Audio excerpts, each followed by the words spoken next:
Thank you for listening to REED-BBS. Ciao.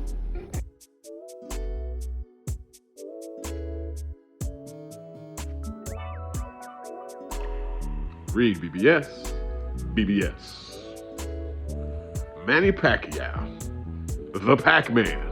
Per Manny Pacquiao's advisor, Sean Gibbons, his dream fight in this latest return to boxing of his is about with Gervonta Tank Davis. With Gervonta Tank Davis cashing out his career, his legacy, his credibility to face Jake Paul in November, what does that mean for Manny Pacquiao?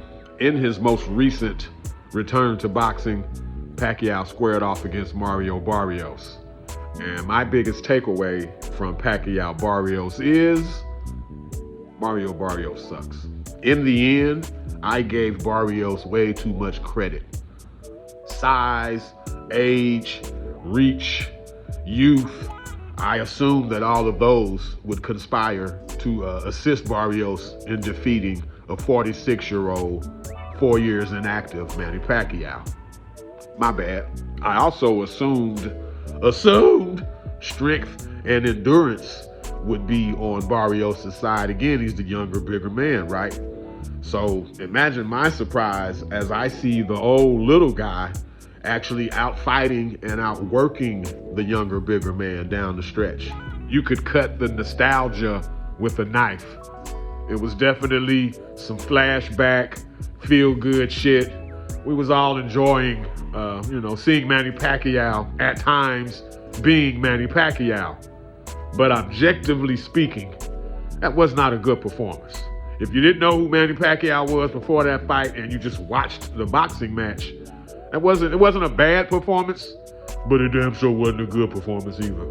And keeping it a buck, without attaching the words "for his age," ...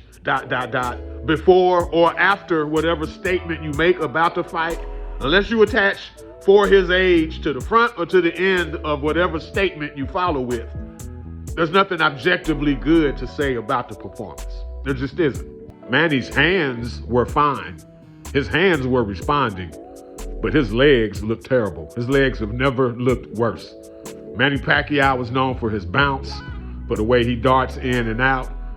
He was off balance quite a bit against Barrios, and he couldn't control distance as much. He found himself getting hit a lot more than we're accustomed to seeing early in fights. He would leap in with his own offense from the southpaw stance, as Pacquiao does.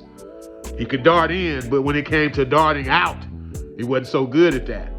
And it took several rounds before he showed some improvement in that particular area. Barrios was piecing him the fuck up early in the fight. He was piecing Manny up pretty good with jabs, right hands. It was almost like he couldn't miss. And then it just stopped.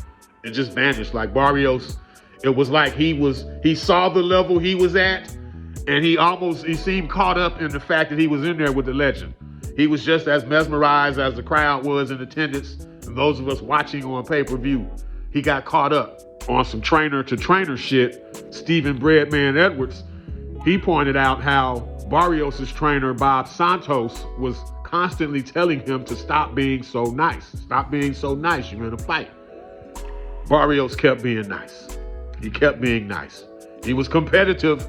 Like Breadman said, he was competitive, but there was no killer in there. There was no desire to do this old guy. Get this old little guy up out of there. That's the mentality Barrios should have had, and he did not have that. Good fighter, credible, world-class fighter. Seems to be a good dude, but he's not mean at all. And you have to have some degree of a mean streak in you. He allowed Manny to steal the momentum as the fight progressed.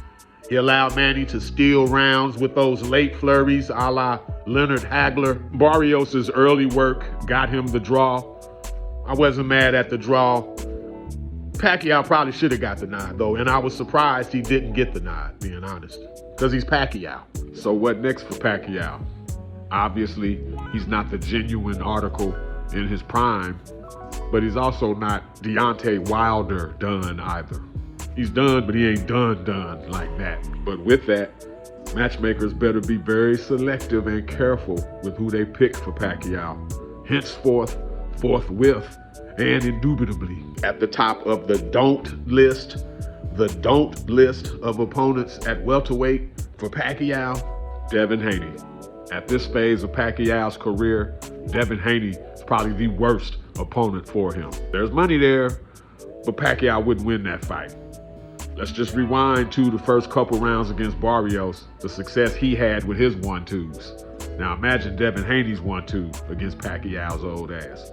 And I didn't even get into Pacquiao's his legs failing him as they did, coupled with Dev's superior footwork. I could see Dev's shots stinging Pacquiao, stinging him, kind of like they were Regis Prograis. And we don't want to see Pacquiao go out like that. Not against Dev. A rematch with Barrios is obviously still an option. And with the draw, Pacquiao has been vaulted to the #1 spot per the WBC.